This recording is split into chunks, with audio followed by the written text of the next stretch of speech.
Hello. Hi. So good to see you It's in so person. great to be here. In real life. I know.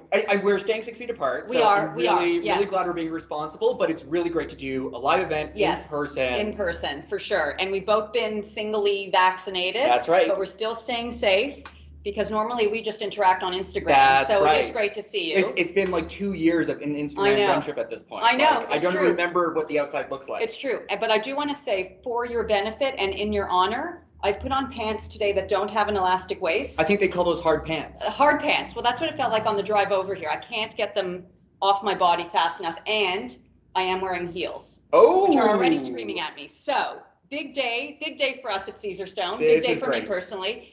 I'm Liz Margles. I'm Vice President of Marketing for Caesarstone in North America, and I am joined IRL with my good friend Justin Edward, who is an unbelievable designer. I'll do a little blurb about you first. Oh, I really appreciate it. We'll get over that. I know you want to spend the whole hour. But that's okay. I thought this was all about me. It is. But just to cue you all up, Justin has an incredible background, first of all. I mean, he is a trained horticulturalist. I don't know how many of you actually have one of those in your friend group, but very handy. And really classically trained as an urban designer. Correct. So interior design, the way things look. And actually, I think it's really important, having gone through, a renovation in the city, to have that sort of urban design eye about it, how it looks on the streetscape. So you really look at inside out. Absolutely. Right? Which is what we're here to talk about today. So that's really great. Justin has also relaunched his design firm. That's correct. JED, Justin Edward Design, Inc., available for your pleasure in Canada and the US. Thank you. Yes, and you can go on his website. Yes. Which is www.justinedwarddesign.com. And see his stunning work. And the other thing that we should know about Justin, part of why we have this IG friendship, is we're both urban runners. That is correct. In the same ravine system. We both like wearing black, although he is wearing green. I don't know if you could tell. I wanted to sort of embrace the spring spirit. Oh, the weather here in Toronto, it's just starting to get a little bit warmer, so I figured this is a dark green. It is a dark green. It almost reads black. Yeah, I do black until July. Okay, that makes sense. Yeah. And then one day wear color, and then after that, one day I wear white, and then it's back to black. Pretty much. And also, obviously, a love of design. And Justin, you're also, such a great friend to the brand. It's my favorite product by far. Oh, that's so great to hear. You're an early adapter of all new colors. You're always the most excited about new colors that we launch. Yeah. I know that we like to pick your brain about new colors and everything. And again, because we're talking about this whole inside out thing, I thought, who better to have a cocktail with and talk about inside out? But I would remiss to say that probably your number 2 talent outside of design is cocktails. I've been known to make a couple, one or two every so often. And if you follow Justin on Instagram at Justin Edward Design, you might see almost more cocktails than design. I promise you the cocktails are well designed as well. They are well designed, and this has all been styled by Justin as well. So it's I want to make sure we have options, right? Yeah. And so this is funny, when we were going over the list with our mixologist Andrew, who you see, we were talking behind the scenes, we have to find this, and we were on the phone, and you were like, check, got it all. Almost nothing was purchased here today. Yes, nothing at all. You had it all. It was all ready to go. All ready to go. So, without further ado, what you're going to see also going on is Andrew is joining us virtually from Vancouver. Hi, Andrew. Hello, how are you? We're well. How are you? Fabulous. It's actually not too bad a day here today. So you're right, it is spring. It is almost summer. That is very high praise for Vancouver weather. It's that not too bad a day there. Yep. And so we're going to be talking all things design, inside out, some of our new colors. Andrew's going to be walking us through making a cocktail at the same time. So you'll see some activity in the background. We can start talking a little bit about the colors now. While Andrew sort of gets set up, and then he can start, sending out instructions to us. Justin and I will make it in real time. We're hoping we get, I don't know, 2 or 3 done during this whole event. Let's hope we don't make a big mess of it, though. But we know we can clean it up because it's Caesarstone. That's great. Right? Won't scratch or stain. So no problemo. Okay, so I want to talk about the new colors. Yeah, really excited about these. Okay, and as a horticulturalist, yes, landscape architect, you know more than me that, and especially in this year, everybody's looking for new ways of increasing their living space. Absolutely. And going outside, even in northern climates. Mm-hmm. And so that we launched these 3 new outdoor colors. So this is Palm Shade. Oh, Palm beautiful. Shade. I love the veining that you get in that. Very subtle, very calming. Yeah, because I think normally when you think of outdoor kitchens, you really think about, you might see like sort of stone, like that rough kind of very stuff. rough. We started, 10, 15 years ago bringing granite outside. It was very harsh, it was very aggressive in color. Not very sublime. Yeah. I think this feels very calming and very soothing. Yeah. Like I would love to be in a kitchen with this right now. Okay, great. Good to hear. The other one is Clear Skies. Now this reminds me of a Caesarstone favorite. We love the raw concrete. Yeah. I love the color of this. It's warm, it's deep. It's also got that really nice soft touch to the hand. So, a lot of counters can sometimes feel too shiny, too formal. Right. It's almost soothing to touch this and caress it with your hands. Yeah, I mean, it's honed without being too matte, too flat. Yeah. And then the third one that we have is called that was your glass. Don't want to break that. Midday. Oh, love this too. Again, so clean. Same sort of look, just on the white spectrum. And again, if you really like that sort of very modern Scandinavian design look, this is going to be your best friend. Right. So these colors we launched last year. It's the first UV rated quartz on the market. That's amazing. Which I know that you and other people have been asking for a long time. So what that means to people watching is that it's not going to yellow, it's not going to fade, it's not going to crack, it's not going to scratch. I feel like it's green eggs and ham. It's not going to. But what it will do is stand the test of time. Yeah. We tested it in super high temperatures, like over 100 degrees Fahrenheit, in the minus 20s as well, Celsius, because we are a global company. Yeah. But for us, who live in Toronto and who really push that barbecue season well past Canadian Thanksgiving, October, for all of you watching south of the border, that we use our outdoor spaces, I think, a lot more than people ever thought we did before, more than we actually did before.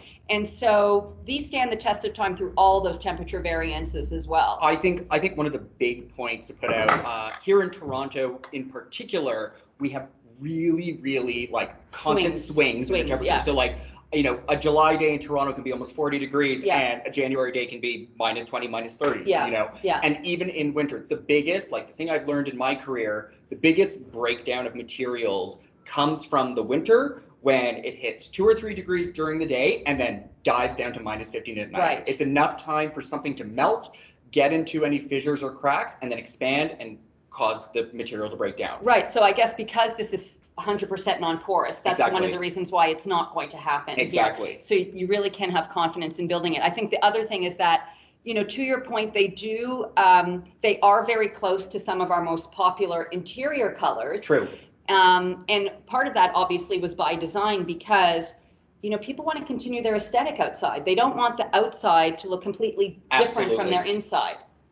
I think that the fact that you can now carry that sort of or extend your outdoor space from your interior space, like I can't think of any other brand on the market that you can do that with. And I love that you can have this seamless connection between your interior kitchen, living room, bathrooms to your exterior spaces. How are you seeing people, designing their outdoor spaces now?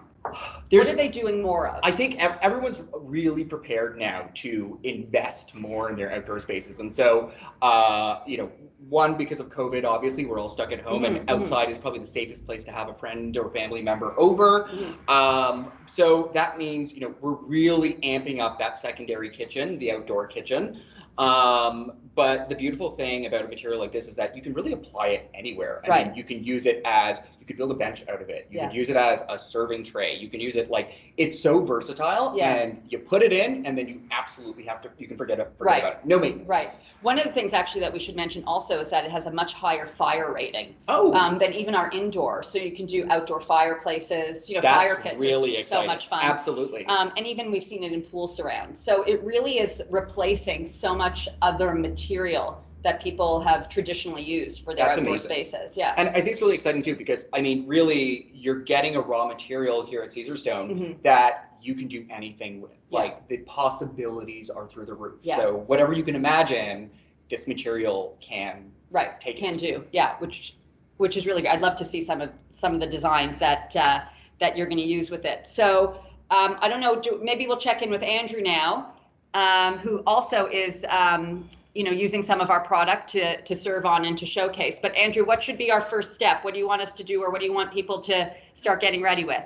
Okay, so today we are going to be making some classic champagne cocktails. The iteration of the champagne cocktail kit that everybody has is actually an American classic. So if you all want to find your kits, grab your kit that you'll have.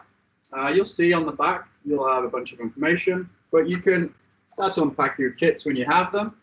So I should say, Andrew, sorry, not to interrupt. So for 50 lucky people who were the first registrants, the first 50 registrants to this event, were able to get their hands on a kit. Oh my goodness. So yeah, so we just mailed it right out to them. But for everybody else, it really is a fairly simple recipe, and we'll have all the ingredients listed. And as you can see, Andrew's going to take us through how to make it. And whereas I've got my professional support system here, even I think that I could probably master this on my own as well. We can do it together. It'll be a learning experience for both of us. All right. Absolutely. So yeah, just in that regard, then I'll just touch base on those who did get the kit will look something like this. But your key elements that you're going to need for this drink today would be brown sugar cubes. So you folks have got some brown sugar cubes there? Yes. Perfect. Then, as a classic cocktail, it's very, very basic. I mean, this cocktail's around mid-1800s, so we're taking a little bit of a journey back in time now. But those who did get the kit, or those who need ingredients to build the kit, you then want your little aromatic bitters. So you guys should have one of those. What are we doing with the sugar cube? So when we get started, I'm very by the book. I have to follow in sequence.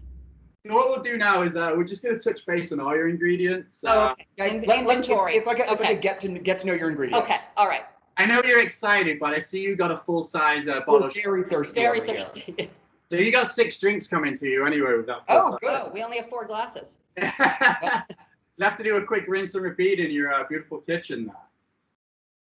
So second up, this is a different type of bitters. This is a lavender bitters that comes in the kit, easily available as well. Tell me, where did you guys find your bitters? You're in Toronto, I'm in Vancouver. So we got them at the Cocktail Emporium.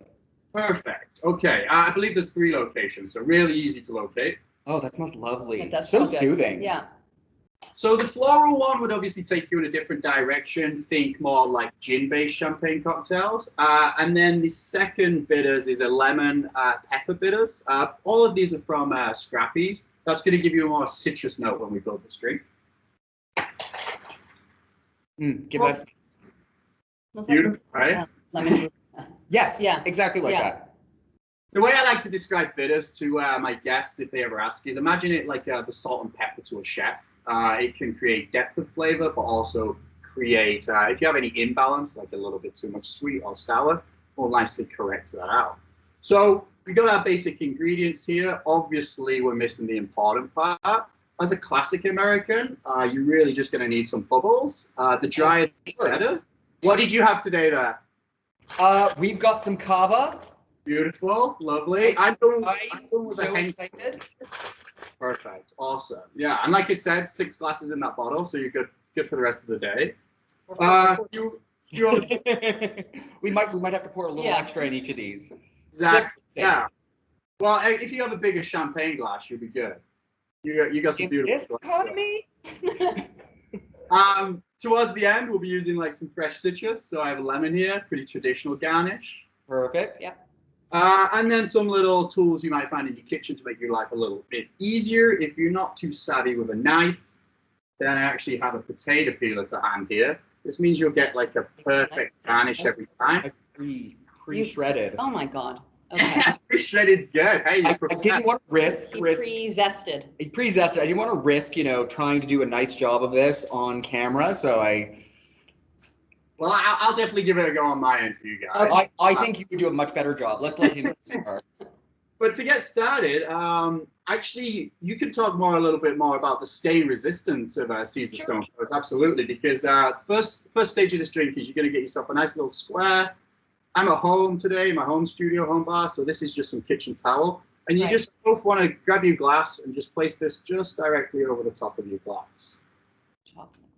Okay, so I'll let Yeah. you take yours there. Yeah. I'm gonna put mine here, Okay. and then I think we just throw it. Are we doing it right? So you have to pop your sugar cube on top of your little. I'm already nervous. This is gonna get messy. Oh, okay. Well, good So segue. Yeah. So it doesn't really matter what you spill on Caesarstone. And, for today, I know it's just, a little bit of cava, some bubbles and whatnot. But even things like acid, Yep. lemon, vinegar, that kind of thing, that can be really abrasive Absolutely. to some surfaces, but you don't have to worry about it at all with Caesarstone either. So go crazy with your cocktails. And I guess even, the lavender bitters has a little bit of purple to them, and Yep. it won't make a difference how messy I get. I love to make a good cocktail, and one of my biggest fears has always been, using an aperitivo, which is it will stain just about anything. Yeah. Don't wear a white shirt when you're doing that. Yeah. But I've dumped it all over my counters, and my Caesarstone counters at home are flawlessly Okay, clean. No great. issue and Yeah. easy to clean. Yeah, perfect. And we always say it's even, sometimes, okay, we have 4. If we had 6 or a little bit more, and you might, for whatever reason, forget to clean up your countertop Yes. and maybe go to sleep first, and then you Yep. wake up the next day to see it, still just as easy to clean up. That's Still right. just as easy. I mean, if it's red wine, if you've left it for the night, it might take a little bit more elbow grease. Mhm. Barkeeper's friend, a little bit of Vim, whatever it Yeah. may be, but it'll all, that's what we mean by non-porous. Yeah. Anything that you see is sitting on the surface, which you can just clean up. Nothing is going to seep into the stone Exactly. itself. So there's never any kind of permanent stain. And I think that's the beauty, and that's the thing to take home, which is, a lot of other materials are durable, Mhm. but they have Yeah. a certain point where, they'll take on a stain, they'll take on a scratch, and then you're done. You're There's done, nothing to yeah. do with it. This material will always come right back and look as good as it did the day Mhm. you installed it. The other thing is when something is porous, by definition, it means that something is getting into it. True. Which means that something is being left behind. Mhm. So when we talk about cleanliness and hygiene, Yeah. I think that's also something that people really want to take Yeah. into consideration. Yeah. Okay, so I think we're probably ready for the next step. My sugar cube seems Yeah, to be. it seems balanced, it's it seems okay. safe. Yeah, yeah. Perfect. No one's afraid of heights here, right? So now we all know that we're safe. We don't need to worry if you miss the sugar cube. You're going to grab your aromatic bitters. Okay, which one? Oh, or just Okay, aromatic. Just the Okay. plain old aromatic. Okay. And this is what I mean. If you miss the glass and the sugar cube, this is quite like if you dab a little bit on the web of your hand, you'll see this is got quite a little color to it. And a lot of people might be worried about that, getting that on your countertop, but not today. So what you want to do is 5 dashes just straight over the top of the sugar cube. Right, ready for this? Let's see if I can get this right. 1, 2, 3, 4, 5. Beautiful. And 1, 2, 3, 4, 5. Amazing. I think I spilled it almost everywhere. Yeah, no fear. Here. So really what that does now is for us is we're going to let the sugar cube really take on all that flavor from the bitters. As I mentioned before, they're kind of like salt and pepper, but to make bitters, it's just really kind of like a high ABV infused with lots of tinctures. As a cocktail connoisseur yourself there, Justin, what's your favorite drink to go to? So my all-time Wait, favorite. can you narrow it down? I mean, I can narrow it down to one. Okay. However, if I'm allowed, can you give me a situation? Can you tell me what I'm up to? Okay. Is it Friday night? Am I on the beach? I need details. What you're actually doing is you're attending a beautiful backyard barbecue. What's your drink of choice? Okay, I want a paper plane, which is a really, really equally balanced cocktail. It involves Aperol, Amarone Nino, lemon juice, and bourbon. It's very boozy, but it is one of the most enjoyable cocktails I ever have. If you follow me on Instagram, you'll likely see a picture of it very soon. I was going to say Heineken. I mean, I like a Heineken too. I mean, don't get me wrong. So long as it's got a little bit of alcohol in it, I'm interested. Okay, well, that's great to know. It's nice to hear that you like your drinks a little bit more solid than maybe some other people. The champagne cocktail is actually an iteration of the old-fashioned, hence bitters and the sugar cube. But now that's done a little bit of soak it up. This is the trick. You got to flip your sugar cube into your glass. Like so. Ta-da. Oh, wow, you got that perfectly. Okay, let's see. Okay, oh, yeah, we did this. Amazing. Not Perfect. Yeah, we don't need these We anymore. don't need this. Whoop, whoop. So I did mention we're making this more traditional American classic, but if you were more inclined to have different flavors, different alcohols in there, the more classic that you perhaps would see when you're out and about on your travels, and you have to take Liz with you, would be a champagne Have cocktail. to take Liz with you. Where have you been? Yeah. Where are you going? What's the secret? So we have cognac today.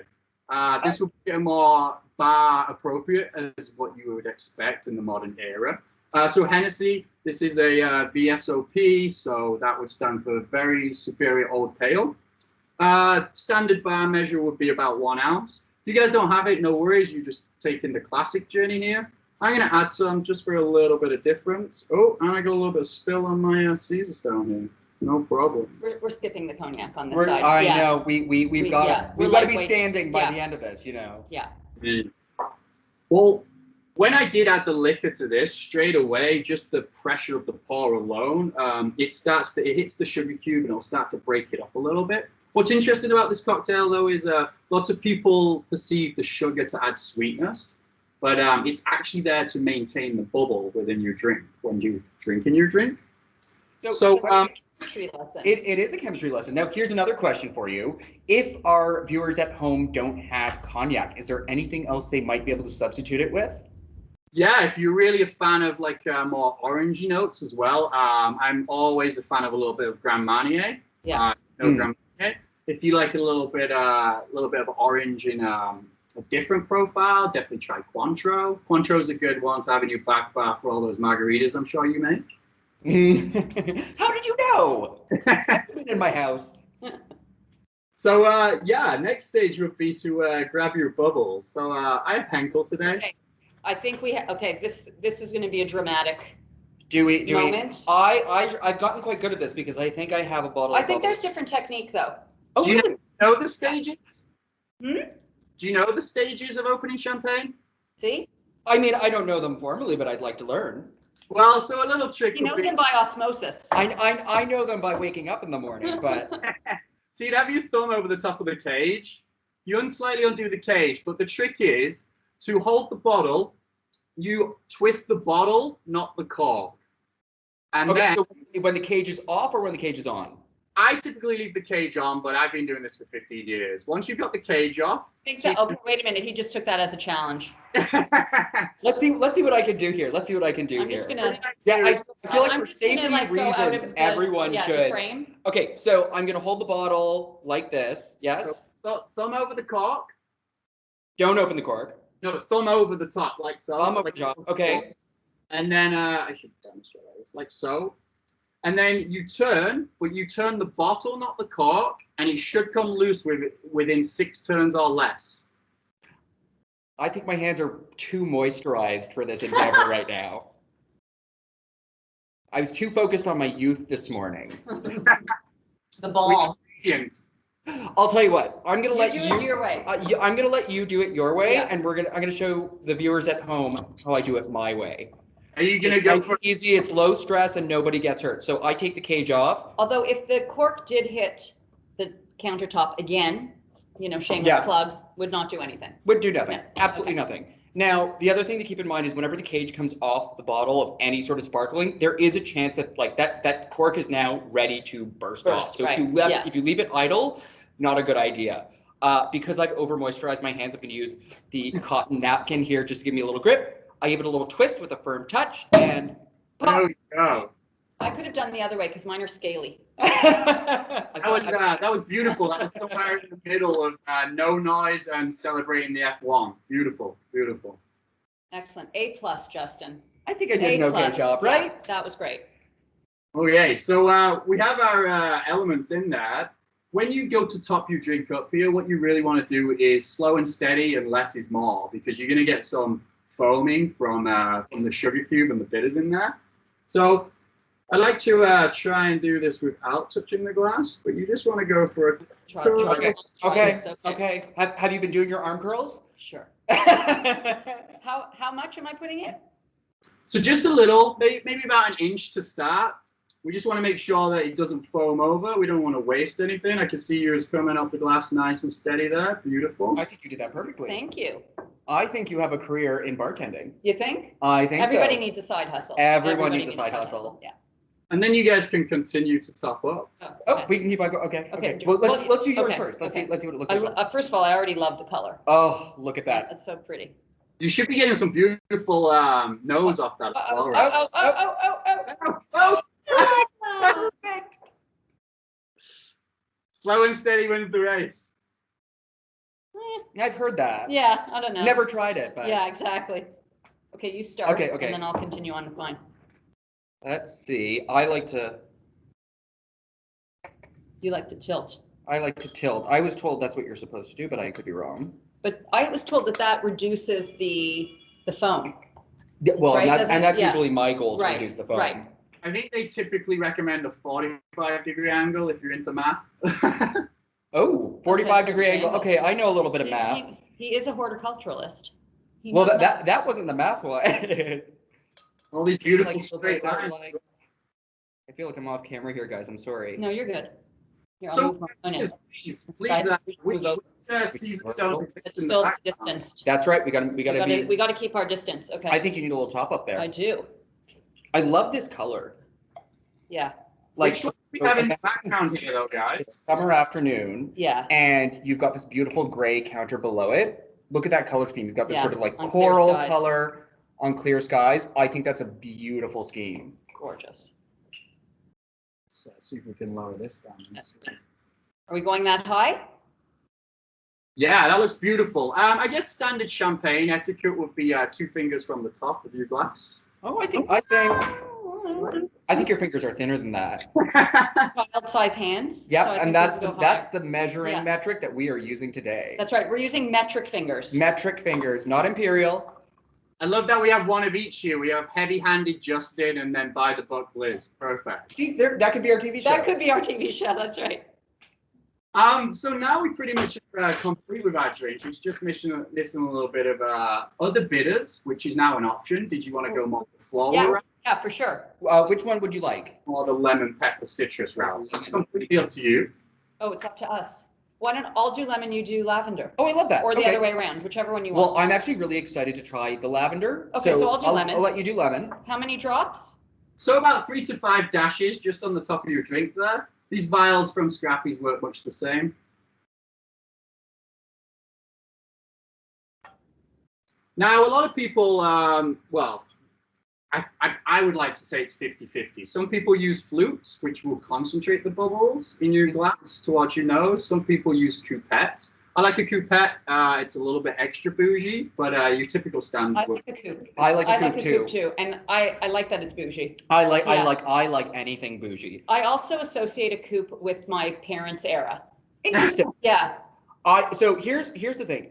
I think there's 2 types of entertaining that you might do. So Yeah. if you have in the future post-COVID a lot of people over and you're serving this drink, Yeah. I find a coupe is a little harder to manage if you're sort of walking around and Oh, socializing with people. Yeah. A flute's a little bit more manageable, but if you're having a more intimate night or you're serving something, say at your island bar or you're serving it with the dinner table, Right. I think the coupe is definitely the nicer. Okay. I've never Piece thought of that stamina. much about it, but now Clearly, I will. I'm Yes, overthinking now I stamina. will. Yeah. Touch based on that as well. With a coupe, typically coupes, you can drink Lambrusco in them, which is obviously a very heavily colored drink. But obviously, yet again, if you have any accidents after maybe 1 too many, you should be good with these Caesarstone tops, right? Yes. Perfect. Okay, so now we'll be moving on to a garnish. I've gone with a classic lemon. I remember you saying you have yours pre-cut. So let's see what you've got. Let's see what your skills are like. They're a little small. They're anemic. They're anemic. They've had a rough year too. It's not just us. Well, if you're making this at home and you have a potato peeler, really what we're looking for is something like this. This Well, is that's much more robust. Oh, yeah, that's much Justin. more- That's like half a lemon. That one's been vaccinated. That one's Yeah. living its best life.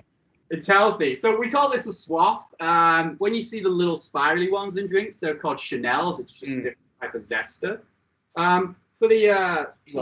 We love Chanel. We know, I yeah, think in we're, any form. I think we're Chanel. We're Yeah. definitely Chanel forward. Yeah. Absolutely. Next. Well, Next. As these are scratch resistant, I'm just going to go ahead and no worries, tidy this little zest up here, make it look a little bit more presentable. Some people like it rustic. That's always up to you. The beauty of cocktails, being creative. I have to say, one of the things I love about my Caesarstone counters at home is that, you know, if you're in a rush, sort of, you need to zest something really quick or chop something really quick, you don't have to worry about like pulling out a cutting board, messing a cutting board. Yeah, I mean, you still have to be careful. I think sure. like you're not going to take like a serrated knife and go back and forth, back and forth. For a small job, it should be fine. Just a quick job. Yeah. Perfect. Well, now we have a little swath. If I remember rightly from school, I think this is a rhombus. It does look like a rhombus. And then what you want to do is you just want to hold your zest a little bit between your fingers, like so. Okay. This like this one. Press the oil over the top. So we're gonna just sort of bend it inwards like that. Yeah. So that and then we're gonna just sort of give it a little lemon oil. Yeah. Yeah. Is that what you're trying to do? Get like sort of like the oil from the lemon peel in it? Exactly. And you should be, as soon as you give that a little squeeze, you should be able to smell all those beautiful citrus notes. Yeah. Mm-hmm.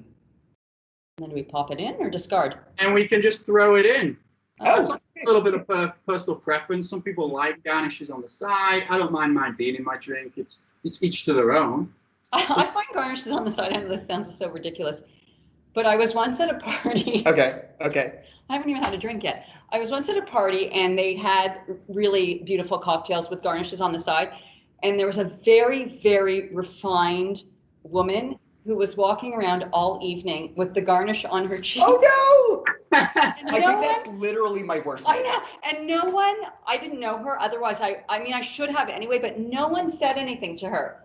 And I think it's sort of like the cocktail party analogy to walking around with like, you know, paper on your foot. Someone should have said, a good friend would have said something. Yeah. So, but maybe she had no good friends at that party. Maybe. But ever since then, the garnish goes in for me. Okay. Yeah. Okay.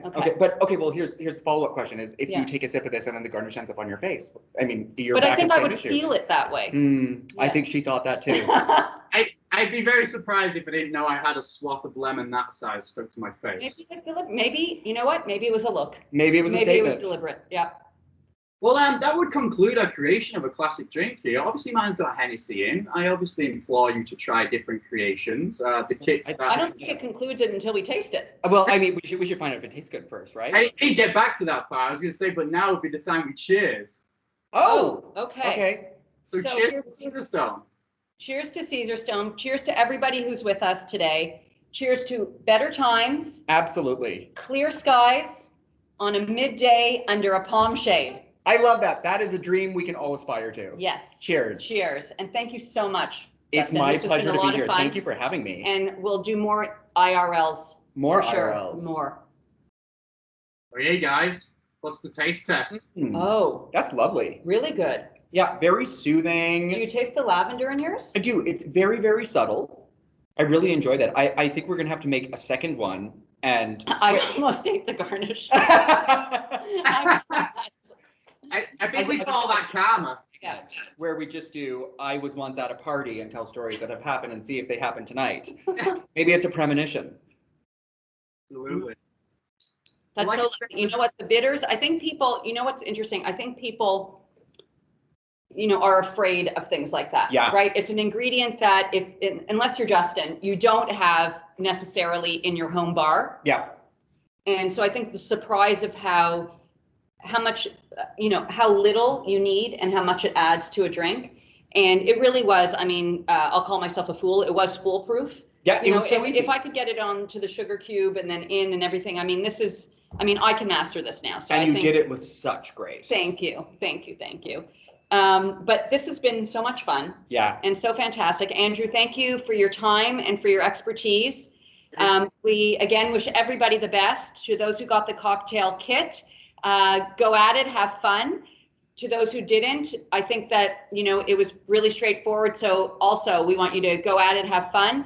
Please take pictures. Absolutely. Please post on social. We want to see what you made tonight. Yeah, at Caesarstone, at Justin Edward Design. Yeah. And we wish you all the best. Thank you so much for joining us and have a great summer inside and outside. Be safe, guys. Take care.